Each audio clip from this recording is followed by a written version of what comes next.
there is a difference between the parties, okay? And I know that some of you just think the system is so screwed up that you're ready to leave the country. You're anticipating the collapse of the whole system. I think it's more in place, stronger than you think it is. But aside from looking at the conventions, the other thing is that's really troubling me, besides people just saying I'm not going to vote because they don't believe in the system, or they think that I'm a sheep or I'm brainwashed because I want to like work within the system. Look, man, I found out at an early age. I mean, getting kicked out of college and all that stuff, it's, look, you can be a rebel in here. Your thoughts are your own.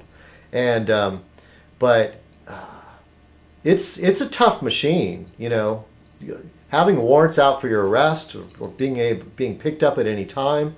The whole idea of trying to live outside the system is just a terrible way to live. Fine, you don't like this country, leave it. I'm not no flag waving patriot, but I love my country. I love the United States of America. Remember that. That's United States of America. That doesn't mean like every state does their own thing. It's called the Union, Jeff. No, I'm just teasing you, Jeff.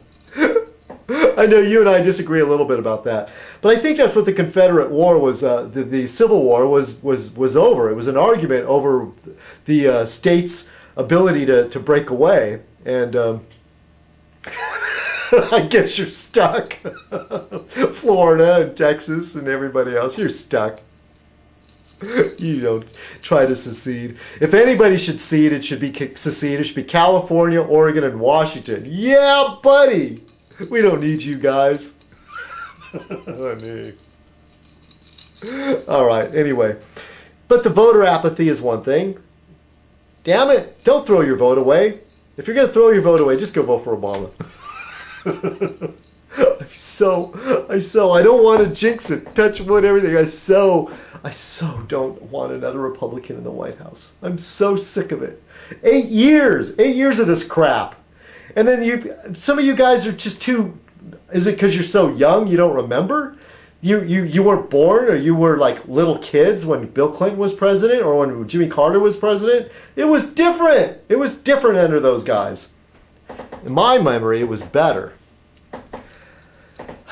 When I dropped out of college, there were still government programs, so I could go learn a trade.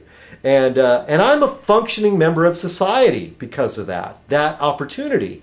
When I got kicked out of college and I needed to earn a living, I went to a trade school that was paid for by the government under what was left over of the Jimmy Carter administration.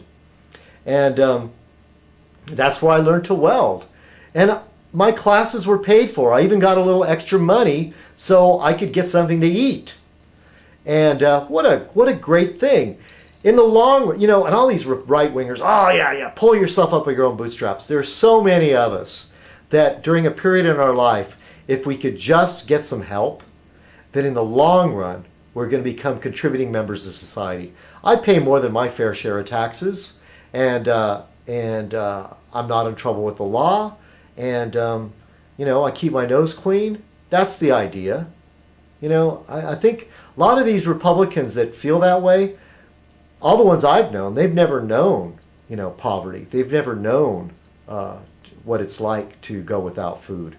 They've never known poor people. They've never known, they just don't know this stuff.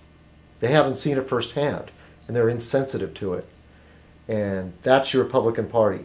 And the ones that do know are just hard-hearted bastards, I think Ronald Reagan was one of those types. He had alcoholism in his family, and he saw that, speaking of the Alcoholics Anonymous, Ronald Reagan, I think his father was an alcoholic, and he saw it as a weakness.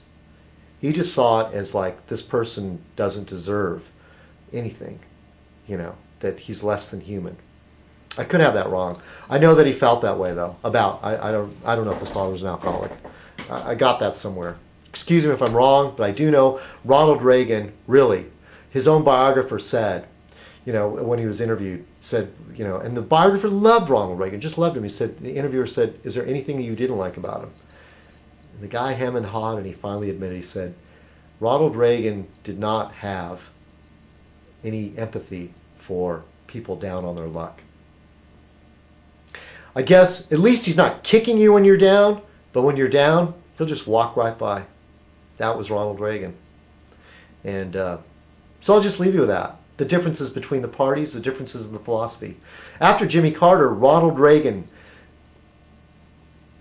more strongly, FDR got sick, got old. And it wasn't exactly an imperial presidency because he actually took a lot of power away from the corporations and got us through World War II, got us into World War II, some of you might argue, but got us through the Depression. Some of you say took longer than it did. But he kept this country from becoming a fascist country, and he instigated a lot of good programs to get people back to work. My father was one of those people that was in one of those programs, working in a logging camp, and also the beginnings of what we have now, the California, the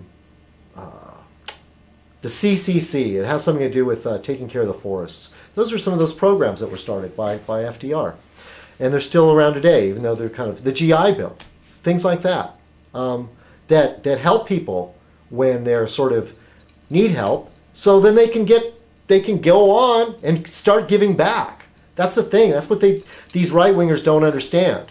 You know, not everybody is a leech that's just going to keep going, taking and taking. Look, there are leeches out there.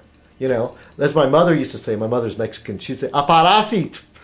She tried to say parasite. A parasit. Because there are people, you know, bum relatives that will borrow money and never pay it back. That sort of thing. They're out there. But not everybody on welfare is that way. Most everybody wants their dignity. They know the difference. I don't know what else to say.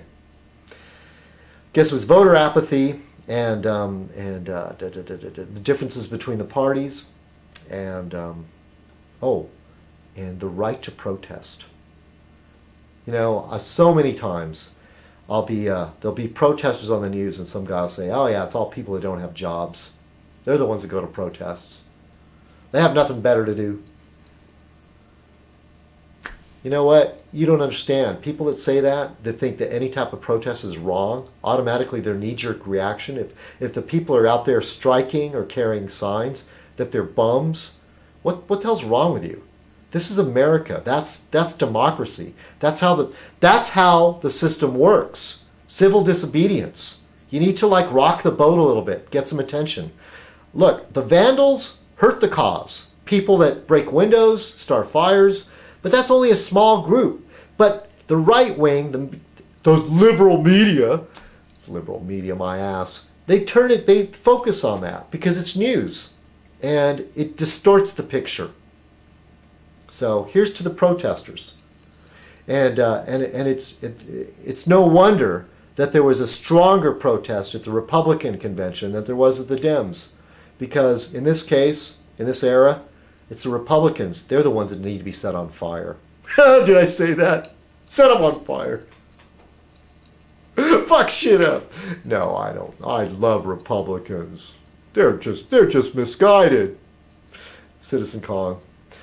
Take it easy. Have a good week. Cheers. We'll see you next Fez night. All right? Thanks for watching. One Life to Fez. Good night. Cheers.